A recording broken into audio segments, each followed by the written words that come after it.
Olá, começa agora o programa Opinião. Hoje vamos falar sobre a questão das drogas com o professor universitário, pesquisador da área e advogado criminalista Tiago Fabres de Carvalho. Bem-vindo, Tiago. Muito obrigada pela presença aqui no nosso programa. Eu que agradeço o convite, Larissa.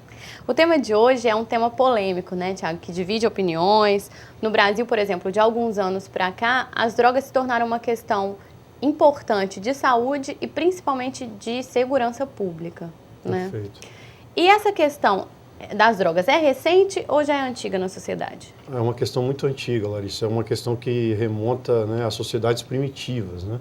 Que os historiadores mostram e os antropólogos que nenhuma sociedade humana conviveu livre, absolutamente livre das drogas, né? Todas as sociedades humanas, de alguma maneira, elas tiveram experiências ou alguma relação com determinadas substâncias alteradoras do estado de consciência, né? Isso por diversas razões, né? Um historiador muito importante da Universidade de Madrid, o Antônio Escotado, ele vai mostrar que as sociedades primitivas se relacionavam com as drogas por razões as mais diversas, razões festivas, razões religiosas, né? Razões culturais, ou seja, nos momentos de... Era impossível, por exemplo, numa sociedade antiga se pensar um casamento ou uma grande festa, uma grande cerimônia, sem a presença do álcool, do vinho, né? Ou de alguma outra substância. Então isso se dá, no primeiro momento, por razões até alimentares, né? Os caçadores, coletores, ao provarem determinadas plantas, eles começaram a descobrir que determinadas substâncias ou determinadas plantas, além de servirem como alimento do corpo, né, serviam também como alimento do espírito, alimento da alma, né? Então isso, as primeiras hóstias, inclusive, eram substâncias alucinógenas, né? Porque os povos primitivos acreditavam que essas substâncias, por alterarem o estado de consciência, elas levariam os indivíduos a ter um acesso privilegiado à divindade, né? Um contato privilegiado com os deuses. Então o que a gente tem que discutir de fato é se é possível uma sociedade livre das drogas, e a história já mostra que isso é inviável, né? O que a gente precisa debater de forma profunda é em que momento surge o que nós chamamos de proibicionismo, né? Que é uma política que surge num determinado momento da história e que vai demonizar as drogas, né? Que vai transformar as drogas numa questão absolutamente demonizada, né? Ou seja, tentar eliminar, erradicar a droga da face da Terra. Isso é absolutamente inviável. Tiago, então pensar em um mundo totalmente livre das drogas é, de certa forma, utópico, né? Mas o que pode ser feito para reduzir os danos causados por elas? Perfeito. É absolutamente utópico, não uma sociedade livre das drogas. Então, o que a gente precisa compreender seriam as raízes do que nós chamamos de proibicionismo, né? Que é uma política que surge nos Estados Unidos da América na década de 70, com o Richard Nixon, né? Que é uma política que vai demonizar o uso das drogas. Ela tem uma raiz religiosa profunda, né? Porque a partir da Idade Média, a Igreja Católica ela escolhe o álcool como uma droga permitida, né, nos cultos religiosos, e sataniza todas as outras como sendo drogas inerentes aos cultos pagãos, né? Então, essa é a primeira camada do proibicionismo, né? Que é um discurso moral religioso, ou seja, associar o uso das drogas a degenerados morais, a pessoas que seriam moralmente inferiores e que, portanto, deveriam ser perseguidas ou até mesmo eliminadas. O segundo discurso do proibicionismo é o discurso da saúde pública, né? Que é considerar usuários de drogas como doentes. A terceira camada, o terceiro discurso de justificação do proibicionismo é o discurso da segurança pública, né? Quando eu criminalizo as drogas, do dia para a noite eu crio milhões de criminosos, tanto usuários quanto vendedores, né? E, portanto, potencializo essa cultura da guerra, né? De que o Estado, a sociedade deve combater essas pessoas e tratá-las como inimigos. E o último discurso, que é um dos mais poderosos de todos, é o discurso geopolítico, né? Porque as drogas obedecem a uma questão política mundial, entre uma divisão entre países produtores das drogas, que seriam os países do terceiro mundo, África e América Latina, e Ásia, e países consumidores, que seria a Europa e os Estados Unidos. Então, essa divisão entre países vítimas e países agressores justifica, né, uma política americana, por exemplo, de intervenção nos países de terceiro mundo, intervenção militarizada, utilizando a droga como um pretexto para a imposição da sua política econômica, né, para os seus interesses econômicos. Então, esse discurso ele surge na década de 70 em razão é muito mais do momento histórico, da sensibilidade daquele momento histórico, que era um momento de questionamento social, de convulsão, de luta pelos direitos civis, de questionamento da guerra do Vietnã, dos valores morais e culturais dominantes, e que associavam o uso da droga a esses grupos contestadores, né? Então, o uso da droga e a política de guerra às drogas que surge nesse período, ela não é uma política que está preocupada com a droga em si, né? Porque a maconha era consumida nos Estados Unidos e no mundo inteiro, o cânhamo, né? A cocaína também era utilizada pelas senhoras de meia idade nos Estados Unidos como forma de controlar a obesidade, né? Que é um estimulante também. Portanto, a criminalização das drogas nos Estados Unidos não se dá por conta da droga em si, da maconha, da cocaína, do LSD. Do mal que ela faz. Não é por causa disso, não, mas o sim único dos motivo. grupos associados ao uso dessas substâncias, né? Os maconheiros eram os mexicanos, né? Os consumidores de cocaína eram os negros que trabalhavam nas docas e nas fazendas do sul dos Estados Unidos e usavam a cocaína como uma forma de estimulante para dar mais vigor físico e se manterem trabalhando. Então, o ópio aos chineses, o álcool aos europeus, sobretudo aos irlandeses e italianos. Né? Então, a criminalização da droga, ela não tem como eixo principal a droga em si ou a potencialidade danosa dessa droga, mas sim aos grupos associados ao seu uso. Né? Tiago, segundo o psiquiatra grego Petros Levonis, especialista em dependência química, do ponto de vista estritamente científico, não há diferença entre dependência de drogas lícitas e ilícitas, né? Drogas legais e ilegais. Partindo desse princípio, por que algumas drogas, como o álcool, são aceitas na sociedade e outras não? Como eu dizia, são por questões meramente políticas e geopolíticas, né? Por conta de interesses econômicos da grande indústria farmacêutica, por exemplo, né? E de determinados estados ou de determinados países, né? Por conta dessa divisão entre países produtores e países consumidores, na medida em que a maconha, o ópio e a papoula, a cocaína são plantas ou substâncias produzidas nos países de terceiro mundo, América Latina, África e Ásia. Né? E, portanto, a Europa e os Estados Unidos seriam os países vítimas, apenas os países consumidores. Então, essa divisão e essa ideologia, né, de divisão do mundo entre países consumidores e países vítimas é o que justifica esse discurso de guerra às drogas, que, como eu disse, não tem relação, não guarda relação com a potencialidade danosa das drogas, mas sim pelos grupos associados a ela. Não é então, tanto em relação à saúde em si, aos problemas causados pelas drogas, o álcool diferente da maconha, por exemplo. Exatamente, ou seja, eu quero perseguir pessoas e não substâncias. Né? Então, eu vou perseguir substâncias a pretexto de perseguir determinadas pessoas.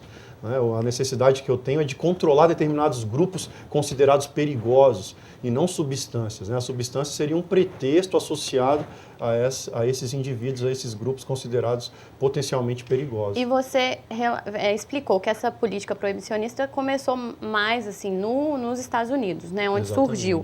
Mas em relação ao Brasil, no aspecto legal, né, que é a sua área, o que a legislação brasileira ela traz mesmo sobre droga? Também é igual aos Estados Unidos? Exatamente, porque os Estados Unidos, na verdade, impuseram essa política ao mundo inteiro, por conta das convenções internacionais, né, por conta de um acordo assinado na ONU.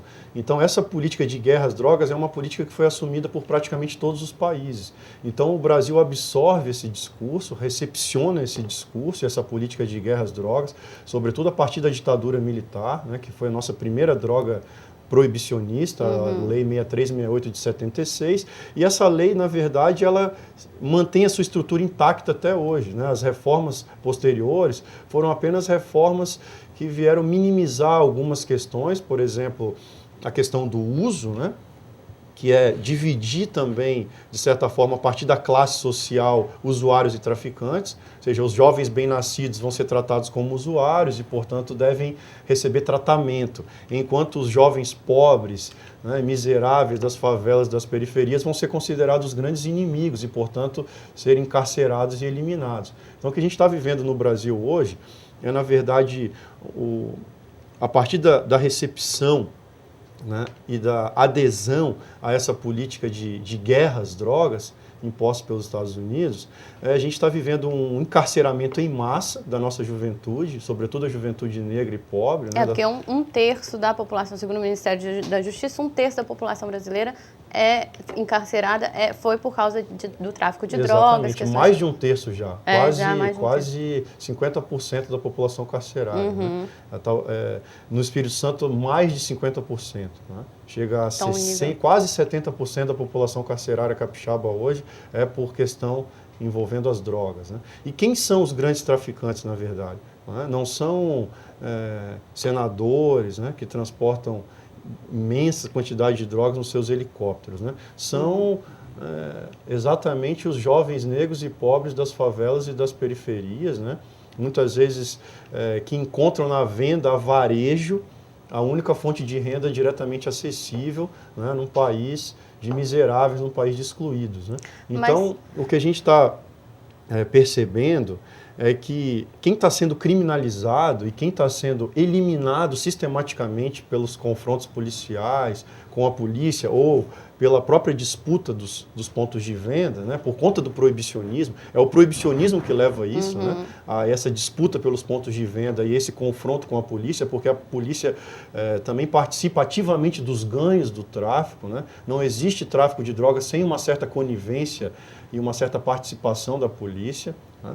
Então, isso que nós estamos vivenciando no Brasil é dramático, porque nós estamos eliminando a nossa juventude sistematicamente. Nunca se matou tanto no Brasil, nem no tempo da ditadura militar. Né? O Estado e as forças do Estado nunca mataram tanto como agora.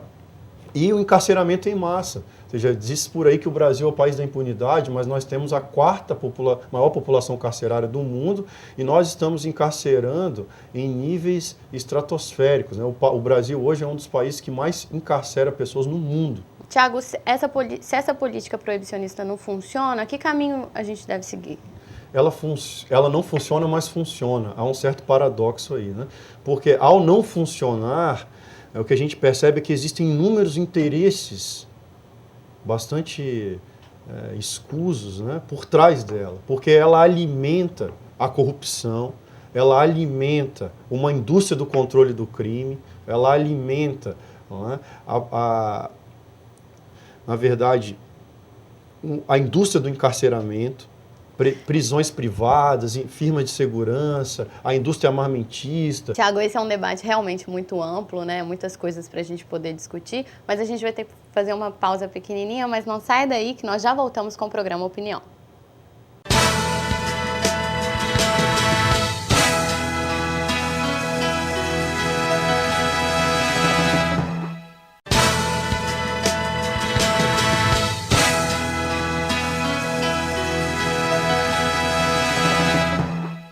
De volta com o programa Opinião, o tema de hoje é a questão das drogas e os possíveis caminhos, as possíveis alternativas para diminuir os danos causados por elas. O nosso convidado é o professor e advogado Tiago Fabris de Carvalho. Tiago, continuando o nosso debate, recentemente você participou de uma reunião da Comissão de Política sobre Drogas aqui da Assembleia Legislativa, né? Sim. Como você avalia o papel do parlamento em abrir o debate sobre as drogas?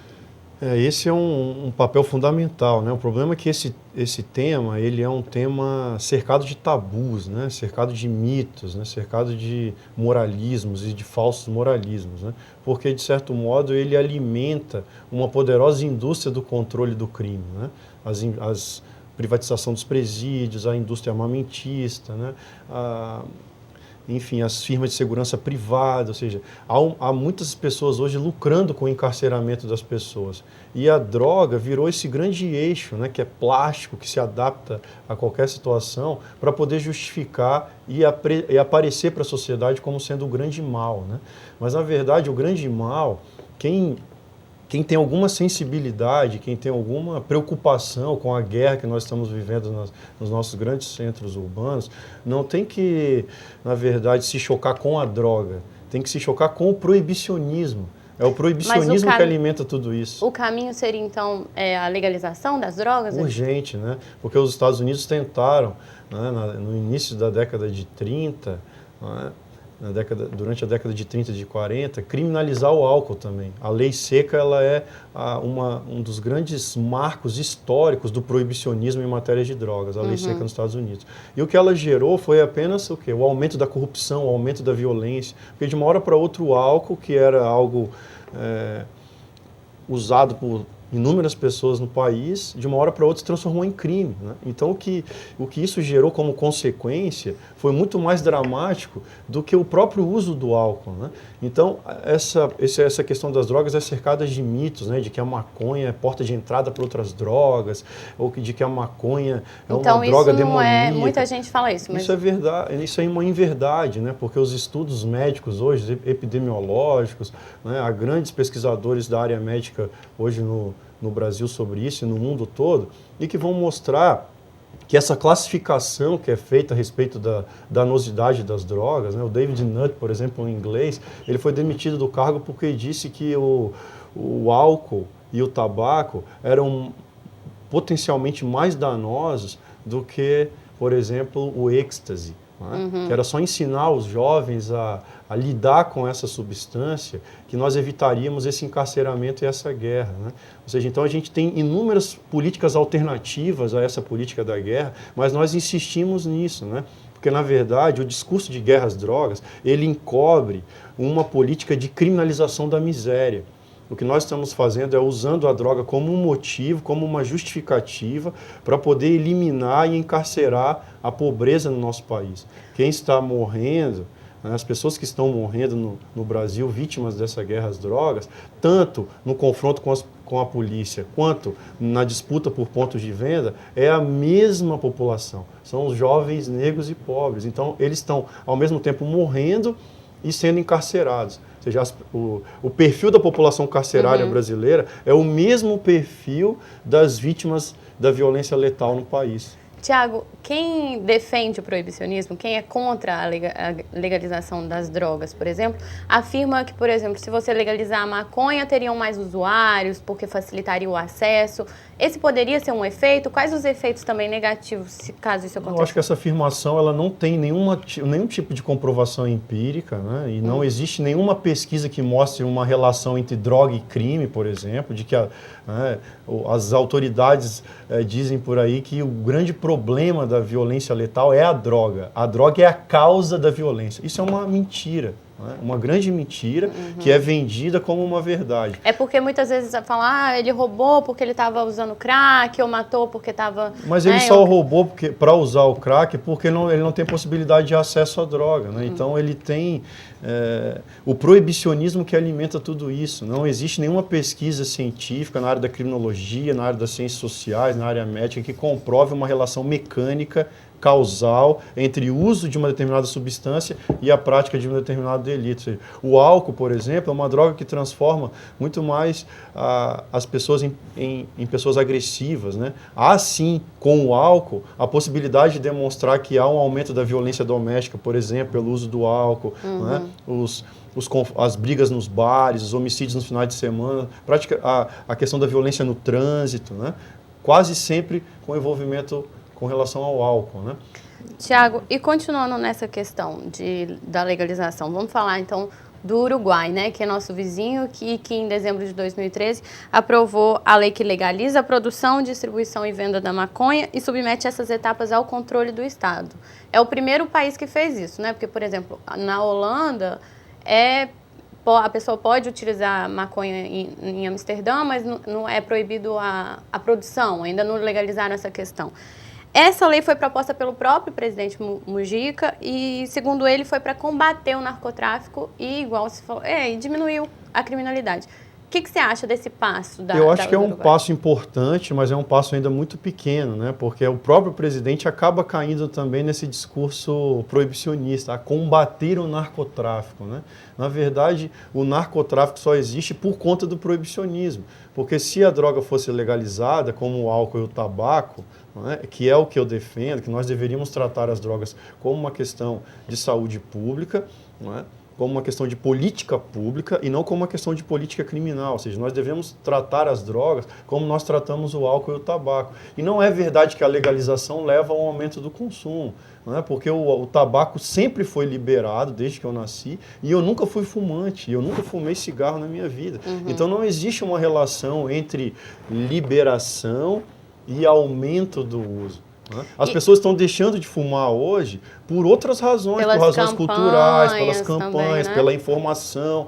Né? E as pessoas que optam por fumar, nós temos que respeitar. Né? Ou seja, o que nós não podemos permitir é que a pessoa use uma determinada substância e pratique um determinado delito. Mas isso não tem uma relação com a droga.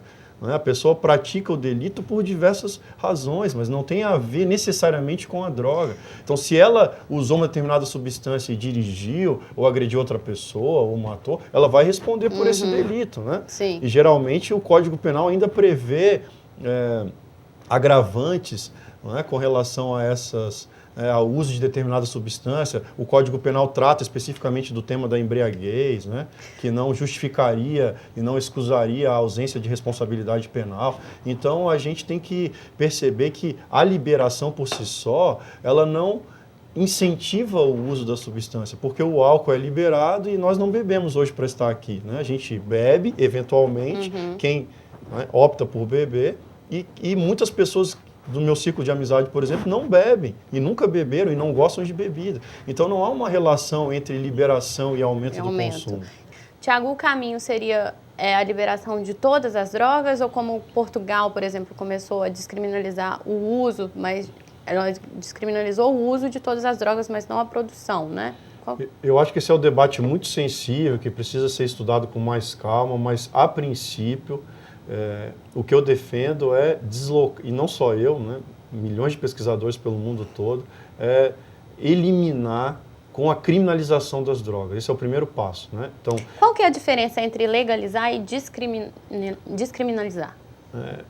Nós temos várias políticas alternativas a essa que nós estamos vivendo. Né? Uma política que surge na Europa como uma alternativa imediata ao discurso da guerra às drogas e que já vem sendo desenvolvida há muito tempo na Europa é a política de redução de danos. Né? Ou seja, você mantém a criminalização, mas atua na redução dos danos, ou seja, transforma a questão das drogas numa questão mais de saúde coletiva, de política pública, do que propriamente de uma questão criminal. Essa é uma alternativa importante, mas que é uma alternativa ainda bastante modesta, porque ela não toca no ponto central, que é a raiz do proibicionismo. Né? A descriminalização seria o primeiro passo. A descriminalização é você deixar de considerar o uso de droga e até mesmo a venda de droga como sendo crimes. Né? E a legalização seria um passo mais importante, né, e mais global, que envolveria debates mais amplos no mundo todo, que é você permitir com que ou o Estado controle a produção e a distribuição, ou isso também seja possível pelo setor privado, como é o álcool e o tabaco. Né? Eu posso ter empresas que vão produzir o cigarro da maconha, regulados pelo Estado, taxados. Ou o Estado assume e reivindica o controle, como no caso do Uruguai. Que eu acho que é uma alternativa razoável, mas ainda não é a melhor. Eu acho que nós deveríamos tratar as drogas como nós tratamos o álcool e o tabaco. Né? Trabalhar na redução de danos, né? De quem abusa do álcool, quem abusa do tabaco, é que nós devemos efetivamente oferecer alguma alternativa, mas não pegar essas pessoas e encarcerar ou eliminá-las como nós estamos fazendo. Tiago, e você acredita que no Brasil tem espaço para essas mudanças assim, a curto prazo? Você acha que a população brasileira está preparada? Eu acho que está. Eu acho que esse é um debate urgente que precisa ser feito, apesar de todo o moralismo, né, de todo o ranço proibicionista, do falso moralismo que envolve essa questão das drogas. Eu acho que eu tenho... isso não é só uma reflexão teórica que eu faço, eu estou no front, atendendo famílias, pessoas que estão sofrendo, que estão com os filhos sendo encarcerados, né? Que são pegos com 1, 2, 3 buchinhas de maconha, 3, 4, 5 pedras de crack e estão sendo eliminados pela polícia, torturados, afrontados, humilhados, né? Encarcerados. Então eu estou lidando diretamente com essas pessoas, né? Vendo o sofrimento dessas famílias, e eu acredito que pelo crescimento exponencial da nossa população carcerária, né? E pelo fato dessas famílias estarem sofrendo, né, eu acho que há um espaço amplo para esse debate. Só um político muito insensível, né, muito reacionário, muito oportunista, não vai ter a coragem de realizar esse debate de forma sincera, né, de forma honesta. E, Thiago, você lida com jovens diariamente, né? Você como professor universitário. Muita gente liga essa questão das drogas aos jovens que não estão preparados para lidar, caso seja legalizado. O que você acha? O que você diria para os jovens? Olha, eu acho que isso é uma questão que é inerente à juventude, né? Esses períodos de questionamento, de experimentação. De experimentação. Eu acho que nós temos que orientar. Né? Eu falo isso porque eu tenho um filho pequeno, de 2 anos de idade, e provavelmente ele vai, eventualmente, ter contato com uma ou outra droga. E eu quero estar preparado para estar do lado dele, para orientar. Né? O que eu não queria ver é ele eliminado pela polícia ou encarcerado. Eu acho que nenhum pai quer ver isso, né? E isso pode acontecer com os nossos filhos, né? Porque a cultura policial hoje, a cultura, infelizmente, ainda também do nosso Ministério Público, do nosso Judiciário, é uma postura muito retrógrada, muito reacionária, de recepção desse discurso de guerra às drogas e de uma reprodução desse discurso no plano das suas práticas cotidianas, né? Os juízes tratam os réus que são acusados de tráfico de drogas como inimigos,